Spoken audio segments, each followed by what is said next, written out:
Hello mga higala no, kanida nga time ka ng harvest may kamuti, kating harvest naman, 5 naman na siya kabulan, nya lahi diri mga higala no, mag-harvest kay, di pareha sa amo aba, lumad man ko, kami mag-harvest may kamuti no, kay ibilin naman ang lawas, nya, mutubo naman po na siya, mamunga na po na siya, diri kay hutdon yun, tanang lawas pangkwaon yun, gagmay ra na siya mga higala no, kay katong time good nga summer, init man kayo no, wa na mi gadtog uma ba, mao na nga gagmay gyud siya taon, gagmatoy, pero kuyaw ni nga kamuti mga higala no, kay tamis kayo isa ra nimo kakpaon siguro no, diabetes.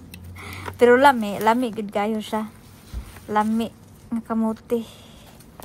So moanha ra ng pamilya sa kumbana no, yang igsuon yang manghud gi kag ganazawa no, kay mutabang og harvest og kamuti tas maglimpisa pud sa uma.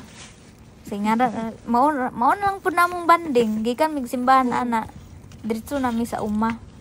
Pag-abot nila mga alauna yata, 2:00. So, salamat sa inyong pagtan-aw no. Mao ni pinobre ra gud ni among pagpuyo diri Maingon na pud mo nangalot lagi gyapon ka diya dunita bisag na anak sa Japan. Alangan naman mi uma gamay, lain pod sikag pahayahay niya ana ra batag bukid. Pero kadali ra kong hitabang kay ni mata mamang bugoy, mata. Mislami pa untay kayo ikalot-kalot og kamuti. Sing ana ra no. Kani laging kuan og gloves pa Mga cute nga bata. Gloves sila.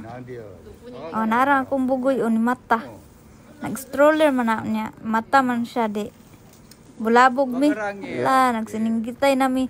Ala, ang bata ni mata. Wala na.